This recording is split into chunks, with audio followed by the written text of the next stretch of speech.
Hello guys, क्या हाल चाल। बढ़िया एकदम। तो मैं मेहुल शर्मा स्वागत करता हूं आपका आपके YouTube channel chemistry with Mehul में। और आज की वीडियो में हम बात करेंगे एक और मजेदार टॉपिक जिसका नाम है एजियोट्रॉप। क्या नाम है? एजियोट्रॉप। अब देखिए एजियोट्रॉप होता क्या है, क्या इंपॉर्टेंस है एजियोट्रॉप्स की, सारी चीजें हम बात करेंगे। ठीक है, तो टॉपिक काफी ज्यादा मजेदार है। ठीक है, तो देखिए छोटी मोटी बात करें एजियोट्रॉप के ऊपर, तो पहली बात, जो एजियोट्रॉप होते हैं वो एक बाइनरी सॉल्यूशन होते हैं। Binary solutions. अच्छा, बाइनरी सॉल्यूशन का मतलब क्या होगा? ये पहले भी बात करी थी हमने कि जिसमें एक सॉल्यूट होगा और एक सॉल्वेंट होगा। एक सॉल्यूट और एक सॉल्वेंट को मिलाएंगे तो क्या फॉर्म करेगा? वो बाइनरी सॉल्यूशन फॉर्म करेगा। ठीक है, क्या हर एक बाइनरी सॉल्यूशन एजियोट्रॉप बन जाता है? तो आंसर है नहीं। हर एक एजियोट्रॉप बाइनरी सॉल्यूशन नहीं होता, या हर एक बाइनरी सॉल्यूशन एजियोट्रॉप नहीं होता। एजियोट्रॉप बनाने के लिए मेरे पास एक फिक्स कंपोजिशन होनी चाहिए ऑफ सॉल्यूट एंड सॉल्वेंट। मतलब मुझे पहले से एक फिक्स अमाउंट पता होनी चाहिए कि मैं इतना ही परसेंट सॉल्यूट लूंगा और इतना ही परसेंट सॉल्वेंट लूंगा, तब जाकर के क्या बनेगा मेरे पास? वो बाइनरी सॉल्यूशन जिसको बोलेंगे हम एजियोट्रॉप। और इनका जो बॉइलिंग पॉइंट होगा वो कांस्टेंट होगा। बॉइलिंग पॉइंट क्या होगा? कांस्टेंट होगा। बॉइलिंग पॉइंट क्या होगा? कांस्टेंट होगा। ठीक है, एक कांस्टेंट बॉइलिंग पॉइंट बन जाएगा। ठीक है, बात समझ आई? यानी कि मैंने जब सॉल्यूट और सॉल्वेंट को एक फिक्स अमाउंट में लिया तो उनका बॉइलिंग पॉइंट क्या हो जाएगा? कांस्टेंट। और वो बाइनरी सॉल्यूशन क्या बनाएगा? एजियोट्रॉप बनाएगा। ठीक है, क्या इतनी बात समझ आई हमें? बिल्कुल आई। ठीक है, अच्छा, अगर बॉइलिंग पॉइंट कांस्टेंट है तो एक चीज ध्यान रखिएगा, azeotrope cannot be separated via fractional distillation. fractional distillation fractional distillation की मदद से हम एजियोट्रॉप्स को सेपरेट नहीं कर सकते हैं क्योंकि इनका बॉइलिंग पॉइंट कांस्टेंट है। अभी फ्रैक्शनल डिस्टिलेशन क्या होता है हमें नहीं पता, बात करते हैं इसके ऊपर भी।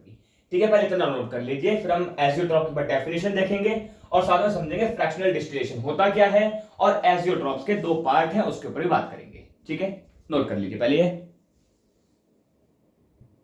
चलिए बात करते हैं एक बार इसकी डेफिनेशन की।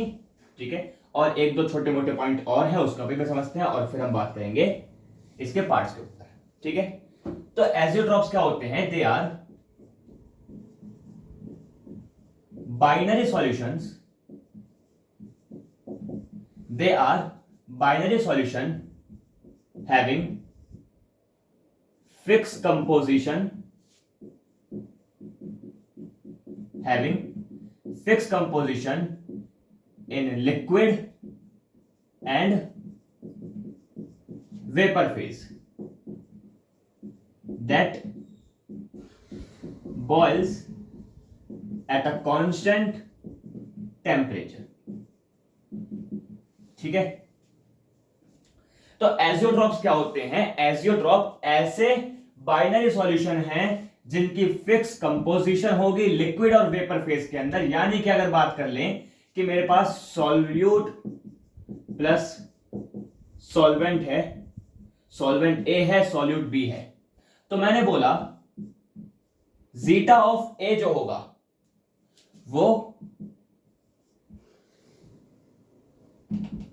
गामा ऑफ ए के इक्वल होगा। अब ये क्या चीजें हैं?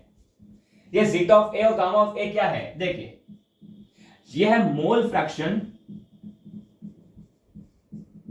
ऑफ ए, ये भी है मोल फ्रैक्शन ऑफ ए, पर दोनों में अंतर क्या है? जो जीटा है वह mole fraction of A at liquid phase. जब हम लिक्विड फेज की बात करेंगे तो होगा जीटा ए, और जब हम वेपर फेज की बात करेंगे तो होगा वो गामा ए। ठीक है, mole fraction of A at vapour phase, mole fraction of A at liquid phase. ठीक है, जब composition of solute and solvent in liquid and vapor phase are equal, then their boiling points are constant, and then this binary solution is known as azeotrope. ठीक है, बात समझ आई? इसको note करिए एक बार। ठीक है, अब हमने यहां पे एक पॉइंट देखा था कि azeotrope do not separated by fractional distillation। और फ्रैक्शनल डिस्टिलेशन है क्या चीज, इसको समझते हैं एक बार। देखिए,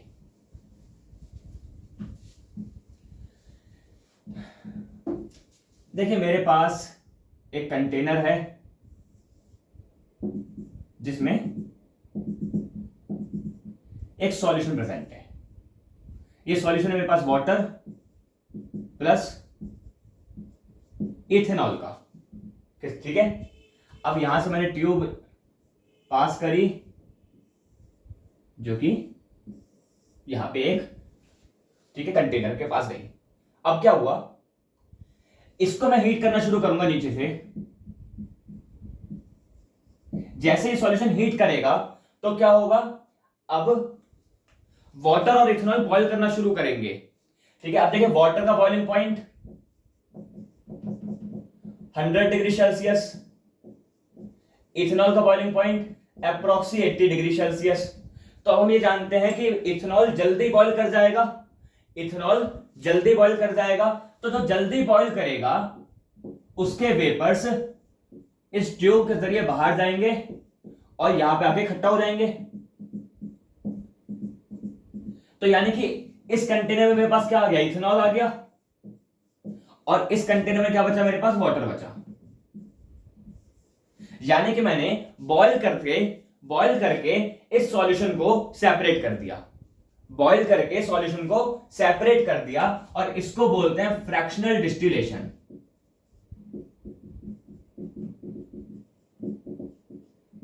ठीक है, इसको क्या बोलते हैं, फ्रैक्शनल डिस्टिलेशन। पर फ्रैक्शनल डिस्टिलेशन की एक कंडीशन है, वो कंडीशन क्या है कि जो मोल फ्रैक्शन ऑफ ए होगा वो not equals to mole fraction of A at vapour phase होगा। ठीक है, यानी कि इथेनॉल का mole fraction at liquid phase और इथेनॉल का mole fraction at vapour phase जब दोनों अलग होंगे तब हम बोलेंगे कि ये फ्रैक्शनल डिस्टिलेशन का क्राइटेरिया फॉलो करेगा, यानी कि हमें फ्रैक्शनल डिस्टिलेशन होगी। अगर ऐसा नहीं है तो फ्रैक्शनल डिस्टिलेशन नहीं होगी, और वो क्या बन जाएगा, वो बन जाएगा एजियोट्रॉप। ठीक है, तो ये हमारे पास कहानी है एजियोट्रॉप की। आई होप की बात समझ आई हो अभी तक। ठीक है, तो एजियोट्रॉप फ्रैक्शनल डिस्टिलेशन नहीं कर पाते हैं, क्यों, क्योंकि जो लिक्विड फेज के मोल फ्रैक्शन और वेपर फेज के मोल फ्रैक्शन हैं वो आपस में इक्वल हो जाते हैं। ठीक है, नोट कर लीजिए एक बार इसको, फिर हम इसके टाइप्स के ऊपर बात करते हैं। चलिए बात करते हैं हम आगे। अब जो एजियोट्रॉप्स हैं उसको हमने दो पार्ट में डिवाइड किया। ठीक है, कितने पार्ट में डिवाइड किया भैया, दो पार्ट में डिवाइड किया।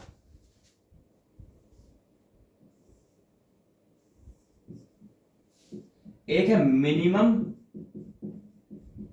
बॉइलिंग एजियोट्रॉप, एक है मैक्सिमम बॉइलिंग एजियोट्रॉप। ठीक है, एक है मिनिमम बॉइलिंग एजियोट्रॉप, एक है मैक्सिमम बॉइलिंग एजियोट्रॉप। अब ये दोनों क्या है इसके ऊपर बात करते हैं। देखिए मिनिमम बॉइलिंग का मतलब क्या होगा, मिनिमम बॉइलिंग का मतलब होगा एक ऐसा एजियोट्रॉप जो कि लार्ज पॉजिटिव डेविएशन शो करेगा। मिनिमम बॉइलिंग का मतलब क्या है, जो लार्ज पॉजिटिव डेविएशन शो करेगा। तो मैक्सिमम बॉइलिंग का मतलब क्या होगा, जो लार्ज नेगेटिव डेविएशन शो करेगा। जो लार्ज पॉजिटिव डेविएशन शो करेगा वो मिनिमम बॉइलिंग, जो लार्ज नेगेटिव डेविएशन शो करेगा वो मैक्सिमम बॉइलिंग। ठीक है, अब एक बार इसके ग्राफ्स के ऊपर भी बात करेंगे, इसके एग्जांपल्स के ऊपर भी बात करेंगे। ठीक है, तो चलिए पहले हम बात करते हैं मिनिमम बॉइलिंग एजियोट्रॉप की। पहले हम बात करेंगे मिनिमम बॉइलिंग एजियोट्रॉप की। Minimum boiling azeotrope. Minimum boiling azeotrope तो क्या होते हैं? The azeotropic solution which show large positive deviation. The azeotropic solution which show large positive deviation is known as minimum boiling azeotrop. Example की बात कर लें, 95% ethanol solution, 95% ethanol solution is a कैसा? Minimum boiling azeotropic solution. ठीक है, यानी कि क्या करेगा ये पॉजिटिव डेविएशन शो करेगा, लार्ज पॉजिटिव डेविएशन जहां पे शो हो रही है, जहां पे लार्ज पॉजिटिव डेविएशन शो हो रही है वहां पे होगा मिनिमम बॉइलिंग एजियोट्रॉप। ठीक है, समथिंग समथिंग ऐसा, समथिंग समथिंग कैसा, समथिंग समथिंग ऐसा। देखिए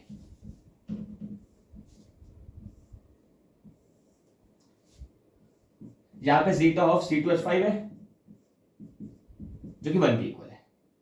ठीक है, जीटा ऑफ C2H5 है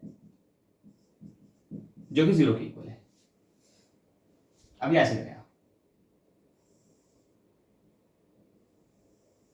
ऐसे मूव हुआ।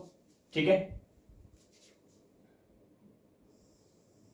यहां पे देखिए, अब ये मेरे पास ग्राफ बना, ये मेरे पास ग्राफ बना, क्योंकि पॉजिटिव डेविएशन शो कर रहा है तो पॉजिटिव डेविएशन जो ग्राफ था वो कुछ ऐसे जाना चाहिए था, ग्राफ समथिंग ऐसे जाना चाहिए था, पर ऐसा ना जाके इसने शो करी पॉजिटिव डेविएशन। अब जहां पे लार्ज पॉजिटिव डेविएशन होगी, जहां पे लार्ज पॉजिटिव डेविएशन होगी, ये जो पॉइंट होगा, यही पॉइंट होगा मेरे पास 95%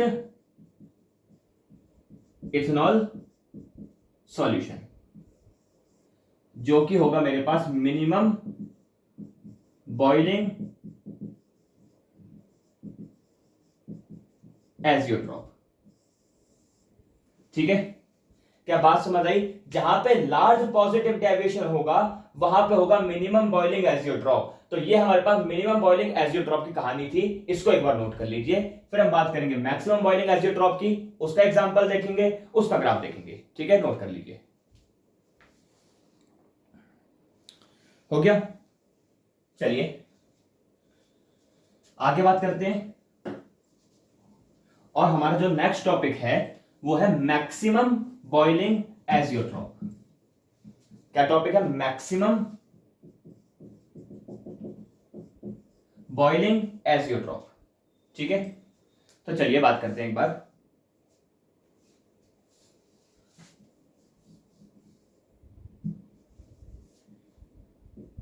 the azeotropic solution, the azeotropic solution which show